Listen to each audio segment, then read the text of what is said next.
네, 여러분 잘 들리십니까? 예. 지금 급하게 또 잠시 차에 와서 라이브를 켜게 됐습니다. 여러분 잘 들리시면 채팅. 예.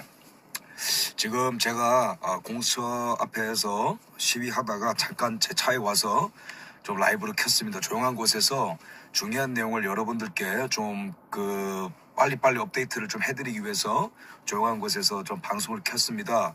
두 가지를 좀 말씀드리겠습니다. 제가 방금 윤상현 의원과 통화를 했는데 오늘 있었던 체포영장 집행의 어떤 내부 상황을 좀 들었어요. 그래서 그 부분을 좀 소상하게 여러분들에게 좀 전달드리고요.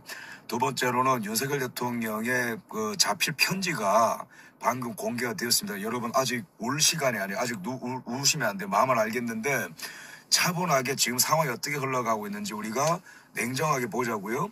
그래서 두 가지 뉴스 전달드릴 건데 너무 중요한 내용들입니다. 윤상현 의원과 그다음에 제가 또 다른 의원과 소통을 하고 있는데 오늘 내부에서 참 야만적인 일이 일어났었다라는 거 여러분들에게 좀 말씀드리고, 두 번째로는 그럼에도 불구하고 윤석열 대통령의 정말 중요한 이 올 초에 작성을 한 6필로 작성을 한 이 편지 내용을 여러분들에게 요약하고 좀 해설을 좀 해드리겠습니다. 윤상현 의원에 따르면은 이 공수처의 오늘 그 영장, 그러니까 체포 집행이 너무 야만적이었다. 그냥 뭐 허락도 없이 막 밀고 들어온다라는 거예요. 그러니까 영장의 청구와 발부와 이 집행, 이 세 가지의 과정이 다 그냥 틀려 먹었다라는 거죠. 이 청구도 사실은 서부지법이 아니고 중앙지법에 해야 되는데 서부지법에 했다라는 거, 이 부분은 제가 많이 말씀드렸고요. 그 다음에 두 번째로는 중앙지법이 그래서 아직도 본인들이 발부를 기각했는지 안 했는지 못 밝히고 있는 거, 이 부분에 대해서도 국민들이 다 알고 있습니다. 그러니까 이거는 중앙지법에서 기각을 받았기 때문에 위법하게 서부지법에서 발부를 받고 간 거 아니냐. 그래서 서부지법에서 발부를 할 때는 또한 형사소송법 110조, 111조를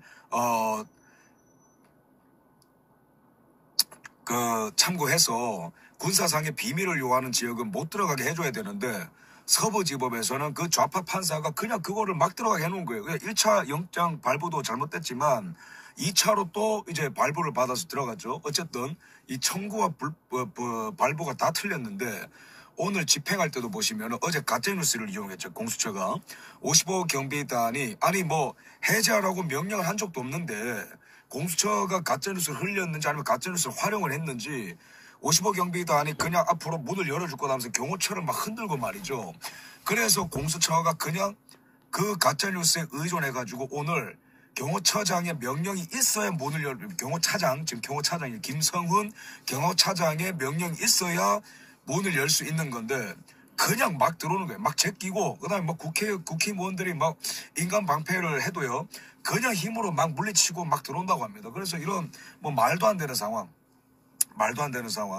그럼에도 불구하고 이 윤 대통령께서는 아주 여유가 있었다고 합니다. 그러니까 대통령께서 이 새벽 1시에 오늘 잠깐 주무시고 1시간 반 정도 주무시고 바로 이제 일어나셨다고요. 그러니까 오늘 새벽에 1시에 주무시고 2시 반에 깨셨으니까 1시간 반 주무신 건데, 근데 이제 내부에 있는 이제 식구들과 뭐 이렇게 경호처 직원들과 이렇게 뭐 그 변호인들이 있지 않습니까? 근데 그분들 드시라고 그 샌드위치를 20개를 그냥 직접 만들어 주셨대요. 윤석열 대통령께서. 그 정도로 아주 뭐 여유가 있는 상황이라고 하시고, 근데 물론 우리는 절박하게 싸워야 되는데 대통령께서 잘못되실까봐 막 오열하는 분들이 너무 많이 계셔가지고 제가 말씀을 드리는 거예요. 그래서 우리가 나가서 제가 또 싸울 건데 대통령께서 샌드위치를 그냥 1시간 반 자고 일어나서 이 직원분들이랑 변호인단 드시라고 직접 만들었대요. 그래서 대통령 찾아보면은 김치찌개 만드는 영상들 있잖아요. 그런 것처럼 그냥 샌드위치 먹으라고, 그 정도로 대통령께서 지금 여유가 있고 자신감이 있는 상태라는 걸 여러분들이 꼭 아셔야 되는 거예요. 여기까지 제가 좀 말씀을 좀 드릴 거고, 그 다음에 대통령께서 청년들이 다치는 거, 경호처가 됐든 공수처가 됐든 경찰이 됐든 다 청년들이니까 제 또래거나 아니면 좀 더 어릴 거 아니에요. 그래서 이런 청년들끼리 막 치고받고 뭐 총격전하거나 그런 일이 생기면 안 된다는 거예요. 그래서 대통령께서 또 우리 그 시민분들이 바깥에서 많이 다쳤으니까 이런 어떤 사태를 막기 위해서 분명히 해야 되는 거는 공수처의 불법 수사와 이 체포에 대해서 동의하시는 게 아닙니다. 불법인데 우리 국민들과 청년들이 다칠까봐 윤 대통령께서 자진해서 이제 나오시겠다 결단하신 겁니다. 여기까지 제가 윤상현 의원으로부터 들은 어떤 내부의 어떤 소식을 좀 요약해서 말씀 좀 드리고요. 그 다음에 이제 대통령께서 이제 48시간 뭐랄까요, 뭐 이런 여러 가지 어떤 질의를 이제 받게 될 텐데, 대통령께서 방금 나온 속보에 따르면은 영상 녹화와 그 다음에 이 신문을 이게 완전히 거부했다. 그러니까 묵비권을 행사하고 계신 거죠. 이거는 뭐 대통령의 권리입니다. 대통령으로서의 그 권리이자 국민으로서의 권리이기 때문에 당연히 행사를 해야 되는 거고, 지금으로서는 저는 그게 맞다고 봅니다. 근데 방금 이제 대통령의 자필 편지, 올 초에 작성한 편지가 공개가 됐는데, 그 편지 내용에 정말 심각하고 중요한 내용들이 많습니다. 대통령께서 이 편지를 어떻게 여십니까? 이제야 내가 직무정지가 되고 보니까 이제야 내가 대통령이라는 것을 실감을 하겠는데, 이게 참 짠한 거예요. 왜냐면 고금리, 고물가, 중동전쟁, 러우전쟁, 그 다음에 뭐 국내의 어떤 이게 내전에 가까운 어떤 격변, 이런 것들을 한 2년 7개월 막 하다 보니까 여러 가지 개혁도 했죠. 근데 이게 너무 바빠서 너무 바빠서 본인이 대통령이라는 것도 잊고 살았는데, 오히려 직무가 정지가 되다 보니까 야, 이게 정말 참 내가 대통령이구나. 그런 거를 새삼 깨닫게 됐다는. 그러면서 대통령께서 이때까지 평검사 시절에도 직무정지가 된 적이 있고, 그 다음에 검찰총장으로서의 직무정지가 된 적이 있고, 이제는 세 번째다. 대통령으로서의 직무정지가 된. 근데 그럴 때마다 많은 사람들이 나보고 왜 그렇게까지 하냐, 너무 이렇게 세게 나가지 마라 했는데, 대통령은 항상 소신껏 살았고 정말 정의를 위해서 이제 살았던 거죠. 그래서 대통령께서는 이번에 본인께서 원래 하던 행동과 그 사명감을 있는 결단을 하신 겁니다. 예전에도 직무정지, 지금도 직무정지 하지만 내가 헌법과 국가와 국민을 위해서라면 내가 직무정지가 되고 탄핵이 되는 한이 있더라도 그래도 나는 갈 길을 간다. 그걸 우리 국민들이 지금 꼭 알아야 되는 거예요. 그래서 여기에 지금 심장이 두근거리시는 분들, 동의가 되시는 분들, 마음이 움직이시는 분들, 제가 지금 공수처 앞에서 이 시위하다가 또 여기 왔거든요. 잠깐 차에 온 건데 다시 갈 겁니다. 그래서 여러분들 지금 과천 청사역 7번 출구로 오셔서 100m, 200m만 딱 직진하면은 바로 시위 현장이 나오기 때문에 이미 지금 운동장이 꽉 차 시작했고, 공수처 앞에 이 삼거리가 이미 꽉 찼습니다. 그럼에도 불구하고 우리가 얼마나 지금 진심이고 국가를 살리는 데 있어서 목숨을 걸었다는 것을 보여주기 위해서는 정말 이 과천을 꽉 메워야 되는 거예요. 여러분 꼭 나오시고, 대통령의 편지를 또 해설해 드리자면은 드디어 이 부정선거와 관련된 구체적인 대통령의 워딩이 나왔습니다. 이때까지 대통령의 이 워딩은 뭐였냐면 굉장히 조심스럽고 간접적인 표현이었죠. 뭡니까? 주권 침탈 세력, 그 다음에 이 나라의 선관위 어떤 문제, 이런 것들을 지적을 했지만 이제는 부정선거라는 단어가 확 나왔습니다. 총체적인 시스템적인 부정선거와 관련된 증거들이 있었고, 이러한 주권을 침탈하는 세력들이 국내외에 있었고, 게다가 아주 심각한 것은 적절한 비유인데, 시체가 즐비하고 살인의 현장이 명백한데 이 살인자를 특정할 수 없다고 해서 음모론으로 치부하는 것은 안 된다. 적절한 표현입니다. 이미 우리나라의 이 선거 시스템은 다 썩었고, 선관위는 증거를 은폐를 하고, 그 다음에 이 선관위원장들은 똑같이 장단에 맞춰서 무효표를 유효표를 인정을 해주고, 그 다음에 비밀번호 1, 2, 3, 4, 5고, 그 다음에 국정원이 보안정보한테 또 알아낸 게 뭡니까? 북한에 해킹 흔적이 있다. 그런데 서버를 안 내놓는다. 우리의 주권이 침탈 당했는데, 게다가 사전선거 프린트 프로그램을 국정원이 요구했는데 그걸 또 제공 안 했어요. 근데 없다고 했는데 나중에 알고 보니까 국정원이 알고 보니까 있는 걸로 드러난 거죠. 이 정도이기 때문에 국정원이 이미 2023년 10월 달에 엄정한 수사가 필요하다라고 건의를 한 상황입니다.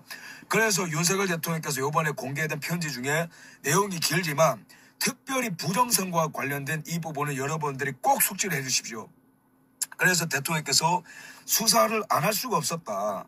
이미 이 상황 자체가 이 나라가 비상사태에 떨어졌다는 걸 드러낸 거 아니겠냐.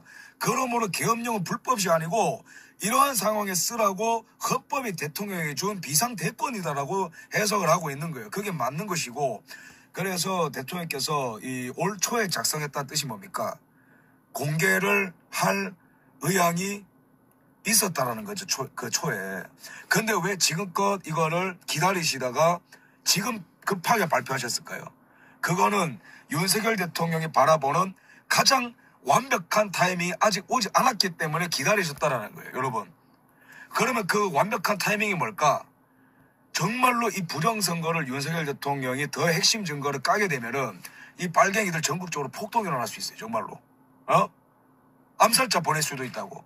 그랬을 때 미군과 미국이 그 총동원돼서 이걸 우리나라를 지켜줘야 된다고. 중국까지도 개입할 수 있고, 이재명이가 얼마 전에 중국 기자들 만나고 김민석이도 중국 관계자들 만났거든요. 최고위원. 왜 그러겠어? 별난 사태 때 뭔가 의지할 곳이 필요하겠지. 이재명이랑 김민석이도. 마찬가지로 이 부정선거라는 거는요. 정말 나라가 뒤집어지는 겁니다. 그래서 부정선거로 당선된 바이든보다 트럼프가 취임을 하게 됐을 경우에 좀 더 원활한 소통 가운데에 이 어떤 혁명적인 국면을 잘 풀어갈 수 있지 않을까 해서 이러한 담화 내용과 부정선거와 관련된 핵심 증거들을 지금 좀 홀드해 놓은 상태가 아닌가, 저는 그런 생각을 하는 겁니다. 지금 나온 정황상. 그래서 매슐랩 트럼프의 거의 외곽 조직 중에 가장 유명한 트럼프의 친트럼프 인사 매슐랩 스펙 회장, 이분도 윤석열 대통령이 탄핵됐을 때 그날에 관저에 찾아왔고, 그 다음에 미국의 보수 스피커들 스티브 배넌, 션 라이언 이런 사람들 부정선거 막 얘기하고 골든 창도 얘기하고, 이게 우연이 아닌 거예요. 스탑 더 스틸에 앨런 머스크가 와우라고 반응하고, 그래서 이미 충분한 교감과 정보 교류가 저는 이어졌다고 보고, 이 상황 속에서 낙동강 전투, 인천 상륙 작전이 성공하려면 낙동강 전투가 필요한데, 이 며칠간 우리가 무조건 어디를 가든 대통령이 정말 최악의 경우로, 저는 그런 생각하고 싶지 않지만 서울구치소로 가시더라도 48시간 뒤에 우리는 대통령께서 가시는 곳을 다 지켜야 되는 거예요. 오케이? 그걸 위해서는 지금 우리는 총력전, 지금 어르신들 오늘 새벽 4시, 새벽 2시부터 밤새고 해가지고 식사도 못 하시고 거의 기진맥진한 어르신들 다 걸터 앉아있고 아직도 외치고 있어요. 그래서 우리 청년들 정말 이때에 부끄러운 인생 되지 않으려면 나와야 되는 거예요. 그리고 이 윤석열 대통령 편지 중에 어떤 내용이 또 있냐면은, 윤석열 대통령 편지가 아니고 정진석 비서실장이 뭐라 얘기했냐면은, 윤석열 대통령 오늘 관저 나서면서 뭐라 말씀하셨냐면은, 끝까지 싸우겠다 했어요. 국민들과 함께 끝까지 싸우겠다. 여러분, 윤석열 대통령이 정말로 국민을 위하지 않았다면, 정말로 이 나라를 새롭게 할 수 있는 핵심 정보를 알고 있지 못한다면 자신있게 얘기 못합니다. 끝까지 싸운다. 그래서 여러분들 지금 오늘 좀 놀라셨겠지만, 지금 이때에 우리가 더 똘똘 뭉쳐야 된다는 말씀드리고, 저는 이만 또 또 속보 같은 거는 조용한 곳에서 말씀드려야 되기 때문에 여기까지 말씀드리고 다시 저기 올라가서 공수처 앞에서 또 시위를 하도록 하겠습니다. 네, 시청해주셔서 감사합니다. 이호근 방송. 구독, 좋아요는 좋은 방송을 만드는 데 큰 힘이 됩니다. 감사합니다.